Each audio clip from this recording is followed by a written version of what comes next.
Another visitor.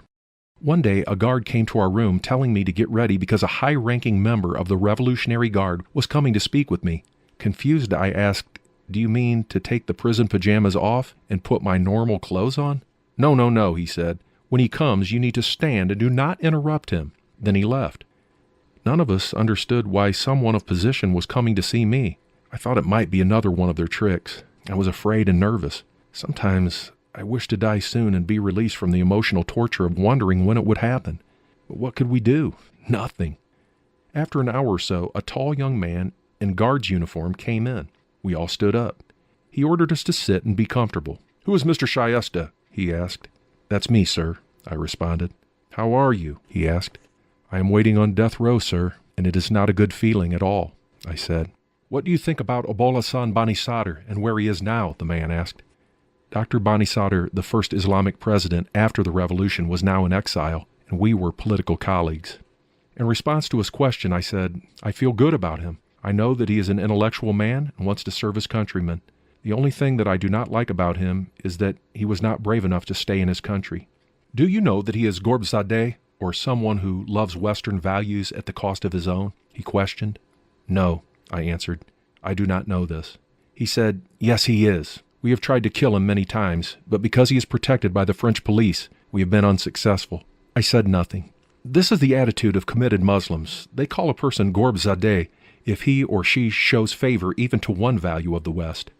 After a pause, he said to me, "Anyway, I've come here from Tehran to take you to your home today. Take your clothes and be ready to follow me." For a revolutionary Muslim guard, the home of political opposition was hell. So, to me, his words meant that I was going to be killed that day. I gathered my clothes and, looking at the other 4 prisoners, said, "Khoda Hafez," which means, "May God protect you," or "goodbye" in English. The guard did not ask me to cover my eyes. He opened the door, went out, and I followed him. He took me to a room, told me to sit, and asked, "What bothered you most these past months in prison?" "It was most painful to think that I would die unjustly," I said. He then phoned the revolutionary judge in our town and spoke to him harshly, accusing him of being cruel to me. So many mind games had been played. I assumed this was another. I learned not to believe anything the guard said. I was right. After this phone conversation, he ordered me to a small cell with no light, saying I would have to wait a few hours before going home. I said to myself, if he wants to take me to my family home, why didn't he just let me wait in that office instead of this horrible cell? After a few hours, another guard came and told me to take off the prison pajamas, put on my own clothes, and follow him. He took me back to the same high-ranking guard. He said, "We are going to send you to the prison you have come from. Then we will release you from there." I said, "If you really want to release me, why are you handing me over to those who destroyed my life when you have authority to release me from here?" He said, "Look, we need to help you legally. We know what we are doing. You do not need to worry about this. Go, and God bless you." He ordered the guard who took me from the last cell to take me to my hometown. Within a few hours, I was back in my hometown. On the way back home, I kept thinking, maybe the Revolutionary Guards are trying to manipulate me as they have done to other political prisoners. Maybe they have realized that many people believe in my innocence and have decided to release me so they can kill me in secret and even mourn with people over my dead body, thinking it would persuade others to believe they had not killed me. My mind raced, scenarios playing like a movie. A death like this was far more terrifying to me than death in prison because it could happen in front of my family and would terrify them. We had seen and heard horrible things from the mullahs in Iran. They are experts in inflicting pain to their opposition, and it is a religious joy for them to torture their opposition as much as they can. The driver took me to the prison and handed me over to the same chief who informed me of my death sentence. He opened my documents, looked for a moment, and then said, "You were back again?" He called one of his guards and asked him to take me to a room. It was the guard who was sitting with me on the back of the truck on the way to the second prison, the same guard who wept over my death sentence. He was astonished that I was back. Outside the chief's office, he whispered, "Oh my God, you are back. What is happening, Brother Shyesta?" "I am not really sure what is going to happen," I responded very quietly. I told him what had taken place and how I came to return to this prison. His face was full of excitement. He opened the door to a bigger room where 13 prisoners sat, mostly young teenagers who were members of the Mujahideen al-Khalq. They rushed forward and said, "Mr. Shyesta, why did they catch you again? And what is this color on your face?" They did not know that I was not released, but instead being taken to another prison. I explained how I'd been brought back and then asked, "What is wrong with my face?" I had not seen my face for months because we did not have a mirror. They said it looked as though I had lost much weight and my face was yellowish. I explained that in Chalus I was in a room with little light. This and the fear of death, I suppose, had drained my face of blood. I was warned to be careful of what I said in the room. There would be spies disguised as prisoners. The area judge and the prison chief were not happy at all that I was back, and they would do every kind of evil in order to trap me again. I learned that a very young prisoner who treated me with respect was a spy. Apparently he showed more respect towards me than the other prisoners, trying to convince me that he was trustworthy. He was convincing as a prisoner, describing how severely he was persecuted and tortured because of his pro-democracy stand. Once he cried and said to me, "What do we need to do? Do we keep quiet and die in prison? Don't we need to send this message to people outside and ask them to do something?" Trying to avoid answering his questions, I replied, "I need to listen to you more and hear the words of your heart." In the meantime, I warned the other prisoners that they were to listen to him but not to answer his questions. I suspected that he may have a recording device. I wanted other witnesses against him in case I faced another trial. One day, the chief guard came into the room with a few other guards to check the room. This boy asked him whether or not he would be permitted to use the restroom. The chief guard allowed him, and one of the guards took him to the restroom. After he was brought back, he immediately came and sat beside me. I was sitting in a corner alone. He said, "We need to do something. You're a great leader. Why are you keeping quiet? We need your guidance against this cruel government." I responded, "Do you really respect and accept my leadership?" "Of course I do," he said. "I am ready to die for you." I slapped his face hard, calling him a liar. He rushed to the door, crying for help. "I've been attacked." A guard opened the door immediately, and he rushed out, saying that he wanted to see the chief guard. The chief guard entered the room moments later with more guards. He asked if I had beaten the boy with the intent to kill him.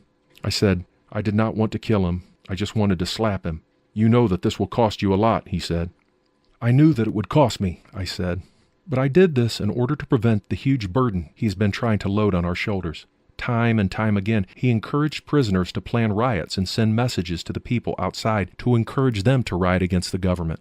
We listened to him each time and did not respond, but today his deception increased, trying to provoke a response by saying he was ready to die if I told him to die. I hit him for 2 reasons.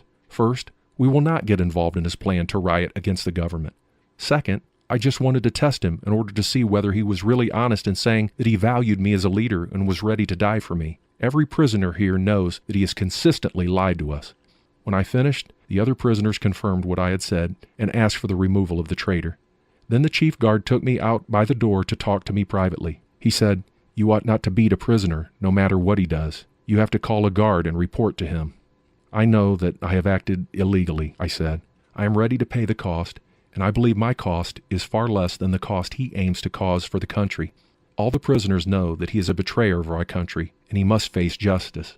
The chief realized that he and his spies had not outwitted the prisoners. He left the room, and we never saw the young man again.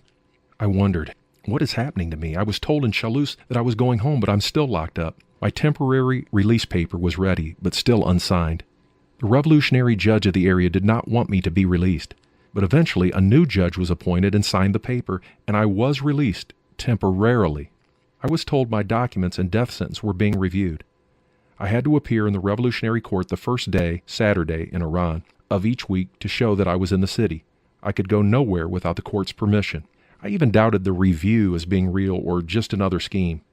Though it was good to be with my family, the fear that at any moment I could be secretly slaughtered by unknown invaders in the night was terrifying. Family members and many friends were so excited at having me back home from such an ordeal. For days, people from many areas came to visit me and express their happiness and goodwill. However, to some of my closest friends, family members, and my wife, I bluntly told them that this could be a scheme. They were greatly discouraged. I told them that the nature of my release seemed to me strange, and it might result in my death in a very mysterious way. I cautioned them to avoid speaking about this in public. The knowledge of my impending death was ever present without verbalizing it, but fear and concern were written on the faces of those who knew this. Our daughter was growing up and starting to understand things better. "You should not leave me and my mother alone anymore and go again for such a long trip," she would tell me. With sighs, I would respond, "Oh, my beautiful daughter, I'm sorry to leave you alone. I do not want to have a journey like that anymore. and I am asking God to keep me near to you always so that together we can destroy loneliness. I could see the uncertainty in my little child in the first weeks after my release while she was playing with her toys or friends.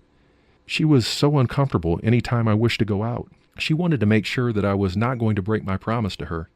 The fear and anxiety in my family caused me to wish many times that I was not a Muslim and had not gotten involved in the revolution and politics so that my family would not have had to bear such pain. But it was too late. The peaceful life was like a hallucination. The more I got caught up in my thoughts, the more I lost hope for my life. Mind-bothering uncertainties and fear were pushing me into the depths of despair. Fear in the Islamic Republic of Iran was multidimensional and a source of torment in every aspect of our lives. Fear of joblessness, hunger, humiliation, limitless invasions, etc. My wife had been working in the mayor's office. She lost her job. The mayor was extremely pro-mullah and hated me. My wife's fear of the mullahs increased when she lost her job because she was my wife. Many family members lost their jobs because their relatives opposed the mullahs. Inflicting hardship and suffering on family members was a tactic the mullahs used to coerce betrayal. If the mullahs made life unbearable for their opposition's families because of fear, the families would turn over their children, brothers, sisters, fathers, or mothers to be killed by the butchers working for the mullahs.